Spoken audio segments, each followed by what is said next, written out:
నమస్తే. MP elections వేళ తెలంగాణ రాష్ట్రంలో రాజకీయ సమీకరణలు అయితే మారుతున్నటువంటి పరిస్థితి. ముఖ్యంగా అలాగే కేకేకి సంబంధించినటువంటి కుటుంబం చీలిపోయింది అనేటువంటి వ్యాఖ్యలు కేకే చేసినటువంటి తరుణంలో మనతో పాటుగా విప్లవ్ ఉన్నారు, బీఆర్ఎస్ పార్టీ నేత. సార్ నమస్తే. మీ ఫాదర్ కొన్ని హాట్ కామెంట్ చేస్తున్నటువంటి సందర్భం కనబడుతుంది. బీఆర్ఎస్ పార్టీ నా కుటుంబాన్ని చీల్చింది అనేటువంటి కామెంట్ చేస్తున్నారు. నిజంగానే అట్లా ఉందా? అది చాలా రాంగ్. ఒకవేళ నిజంగా కూడా అట్లుంటే ఇవాళ కాంగ్రెస్ వైఎస్ఆర్ పార్టీని చీట్ చేసింది. ఇవాళ షర్మిల వెళ్ళి స్టేజ్ పైన నుంచుని అన్నని నువ్వు మర్డర్ చేద్దాం అయ్యానంటే ఇవన్నీ పాలిటిక్స్ అన్నాక నేను లాస్ట్ టైం ఇంటర్వ్యూ చెప్పినాను. మా డాడీ ఒక ఏజ్ పెంచి మమ్మల్ని ఒక ఏజ్ తెచ్చినాక ఎవరిది వాళ్ళు ఇండివిజువల్, మనం ఒక ఏజ్కి వచ్చినాము మంచిగా పెంచిండ్రు. ఎవరికి ఇండివిజువాలిటీ వాళ్ళకి ఉంటుంది, మనము ఎవరికి ఏది నచ్చితే అదే చేయాలని పెంచిండ్రు. మేము అట్టని పెరిగినాం. నా ఐడియాలజీస్ ఈ పార్టీకి ఉన్నాయి, వాళ్ళ ఐడియాలజీస్ వేరే పార్టీకి ఉన్నాయి. సో అకార్డింగ్ టు మీ నా ఐడియాలజీస్ ఈ పార్టీకి ఉన్నాయి. So my loyalties are with this party. అంతేగాని ఈ పార్టీ చీల్చింది అనేది మాత్రం చాలా తప్పు. పార్టీ ఎట్లా చీల్స్తుంది? అది మన ఇండివిజువల్ పైన ఉంటుంది. పార్టీని ఇవాళ బీఆర్ఎస్ నుంచి ఆలు బయటకు వెళ్ళారు. కాంగ్రెస్ తీసుకెళ్ళిందా లేదా బీఆర్ఎస్ తీసుకొచ్చిందా? ఇవాళ కాంగ్రెస్ బయటకు తీసుకుని వెళ్ళింది. సో పార్టీ చీల్చిందంటే ఎవరు చీల్చిందని అలా? కాంగ్రెస్ చీల్చిందని అలా. ఎందుకంటే వాళ్ళు బీఆర్ఎస్ తీసుకుని వెళ్ళారు బయటకి. సో చీల్చింది కాంగ్రెస్, ఇక్కడ బీఆర్ఎస్ కాదు. సో చాలా difference. This topic it's only wrong. ఇవాళ నేను బీఆర్ఎస్లో ఉన్నాము, అందరు ముగ్గురం బీఆర్ఎస్లో ఉండే. తీసుకెళ్ళింది ఎవరు? కాంగ్రెస్. సో చీల్చింది ఎవరు? కాంగ్రెస్. అంటే మీరు కొన్ని మెసేజ్లు చేశారనేటువంటి విషయాన్ని కూడా చెప్తున్నారు. ఇప్పుడు మీ మధ్యలో సఖ్యత బాగానే ఉందా? తండ్రి కొడుకుల బంధం మంచిగానే ఇద్దరు ఒకలా అది చేయడం. ఐ థింక్ నేను ఈ ఏజ్లో డాడీకి నాకు అందరికీ మోస్ట్ రెస్పెక్టబుల్ మ్యాన్ కేశవరావు గారు, దాని తర్వాత కేసీఆర్ గారు. సో నాకు మా డాడీ మెసేజెస్ బయట అసలు మా ఇద్దరు పర్సనల్ మెసేజ్ బయట పెట్టడం అంత బాధ నాకు కలిగించడానికి ఏం లేదు. ఐ డోంట్ థింక్ అసలు ఆయనకి ఏ బాధలో ఏం పెట్టిండ్రో, ఇది బయటకు ఎందుకు పెట్టిండ్రో కానీ I think first thing reason లేకుండే పార్టీ నుంచి బయటకు వెళ్ళడానికి. సో ఆయనకి రీజన్ నిజంగా రీజన్ లేదు. ఈ రీజను ఏ రీజనో చూపించాలి కానీ రీజన్ అయితే ఇవాళ నేను చూసిన పార్టీ ఎంత అయితే ఆయనకు రెస్పెక్టింగ్ వచ్చేసి ఈ రియలీ ఇవాళ కూడా ఆయన కేసీఆర్ మంచి అంటారు, ఇవాళ కూడా కేటీఆర్ మంచి అంటారు, ఇవాళ కూడా టీఆర్ఎస్ మంచి అంటారు. దాన్ని ఆయన కరెక్ట్ రీజన్ ఇప్పటికీ చూపించట్లేదు కదా. నేను ఎందుకు బయటకెళ్ళి చెప్పే రీజన్ లేదు. చెప్పే రీజన్ లేకుండా వేరే ఏ వస్తుండే కానీ ఆయనకు పట్ల రీజన్ అయితే లేదు పోవడానికి. దానికోసం ఏదో ఒకటి చెప్పాల్సి వస్తుంది. బికాజ్ మీరు ప్రెస్ వాళ్ళు వెళ్ళి సార్ ఎందుకు అంటే ఏదో ఒకటి చెప్పాల్సి వస్తుంది. ఎవ్రీ టైం డిఫరెంట్ చెప్తున్నారు.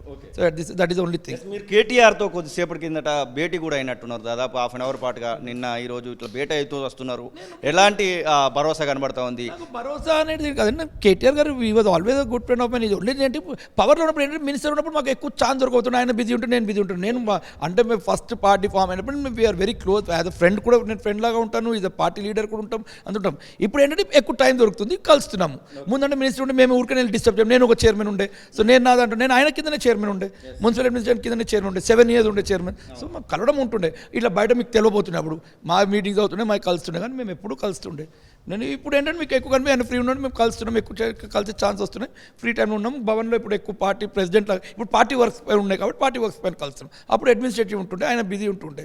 అంతేగాని నథింగ్ పట్లర్ ఇట్లా ఏం పట్లర్ ఏం లేవు. ఇది ఒక రకంగా చెప్పాలంటే కేకే ఫ్యామిలీ ఇట్లా ఎందుకు అయింది అనేటువంటి ఒక వాదన కూడా రాజకీయ విశ్లేషకులలో వస్తుంది. ఎందుకంటే మీ వలన మీ ఫాదర్ బాధపడడం, లేకపోతే మీ ఫాదర్ వలన మీరు బాధపడడం, ఇట్లాంటి జరుగుతూ వస్తున్నాయి. కాబట్టి ఇది చాలా మీరు అనుకుంటే బాధపడడం. నాకు ఇవాళ మా డాడీ బాధపడడం కారణం నాకైతే కనిపెట్టలేదు. నిన్న ఒక రీజన్ చెప్పారు, కేటీఆర్ గారు వాక్యాల కోసం బాధ. కేటీఆర్ గారు వాక్యాలు నాకు చూస్తే మీరు కూడా చూస్తున్నారు, ఎవరు చూసినా కానీ కేటీఆర్ ఒకటే అన్నారు, పార్టీ ఏమి తక్కువ చేయలేదు అన్నారు. కానీ కేటీఆర్ గారు నోటి నుంచి ఒక్క దురశబ్దం అని ఏం ఒక వర్డ్ కూడా అనలేదు. కేటీఆర్ గారు అన్నారు ఈ ఫ్యామిలీకి మేము అంతా చేస్తాం కదా, ఏం తక్కువ చేస్తామని అడిగారు. అంతేగాని దానికి ఒక్క వర్డ్ దాంట్లో సడన్లీ ఇంత ఎక్స్ప్లోర్డ్ అవే లేకుండా ఆయన వేరే బాధలు అనుకుని ఫ్యామిలీ బాధ అనుకుని ఇవన్నీ తీసి బయట దీనికోసం చెప్పారు. కానీ కేటీఆర్ అన్న దాంట్లో నాకైతే ఏం తప్పు కనిపించలేదు. According to him also I don't think KTR గారు అన్నది ఏం అంత తప్పు అనలేదు. ఆయన అన్నారు పార్టీ మంచి చూసింది, మా అందరు కూడా పెద్ద రెస్పెక్ట్ ఇచ్చిన అన్నీ చెప్పింది, అంతే చెప్పారు. కానీ ఒక్క వర్డ్ అనలేదు కేటీఆర్ గారు. దానికోసం ఎందుకు ఇంత అది మాత్రం I don't see any reason for that అండి. ఈ మధ్యకాలంలో ఏమైనా మాట్లాడారా? ఈ పార్టీ మార్పుల తర్వాత మీ ఫాదర్తో మాట్లాడడం, కలవడం అట్లాంటివి ఏమైనా జరుగుతున్నాయా? అట్లా మేము పార్టీ మారడం కోసం నేను మెసేజ్ చేసాను. నేను అనుకున్నా ఇది నా చాయిస్, మీరు చేసిన చాయిస్ కరెక్ట్ కాదేమో అనుకుని నేను నా వ్యూస్ నేను చెప్పాను. ఆయన వ్యూ ఆయన అనుకురు కాదు ఆయన అనుకురు కరెక్ట్ అనుకుని ఆయన సిస్టర్ జాయిన్ అవుదామని వాళ్ళ వ్యూ ఉండే.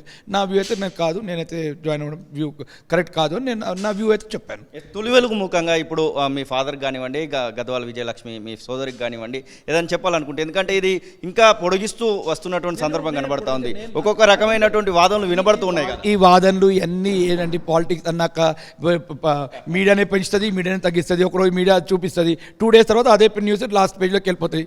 10 days తర్వాత కేశవరావు ఎవరో విప్లవ్ కుమార్ ఎవరో మీరు కూడా గుర్తుపట్టరు, ఎవరు గుర్తుపట్టరు, అదే అయిపోతుంది. కానీ పాలిటిక్స్లో ఉండేది పర్మనెంట్ ఏం కాదు. పాలిటిక్స్లో అన్ని జస్ట్ ఉంటాయి, మాటలు అయిపోతాయి, దాంతో అయిపోతాయి. కానీ that will not spoil any other this thing.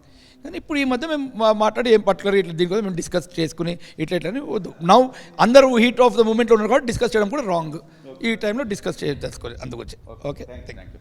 ఇది విప్లవ్ కుమార్ కేకే కుమారుడు చెప్తున్నటువంటి మాటలు. ఖచ్చితంగా నేను బీఆర్ఎస్ పార్టీలోని కొనసాగుతున్నాను, వాళ్ళ యొక్క ఇంటెన్షన్ కాంగ్రెస్కి వెళ్ళాలనుకున్నారు, వెళ్ళిపోయారు. ఇక మమ్మల్ని చీల్చినటువంటి సందర్భం అయితే ఇక్కడ కనబడట్లేదు, ఎవరి ఇష్టానుసారంగా వాళ్ళ మెదులుతున్నాం అనేటువంటి మాటనైతే వారు చెప్తున్నటువంటి పరిస్థితి. కెమెరా పర్సన్ సతీష్తో శ్రీనివాస్, తొలి వెలుగు, హైదరాబాద్.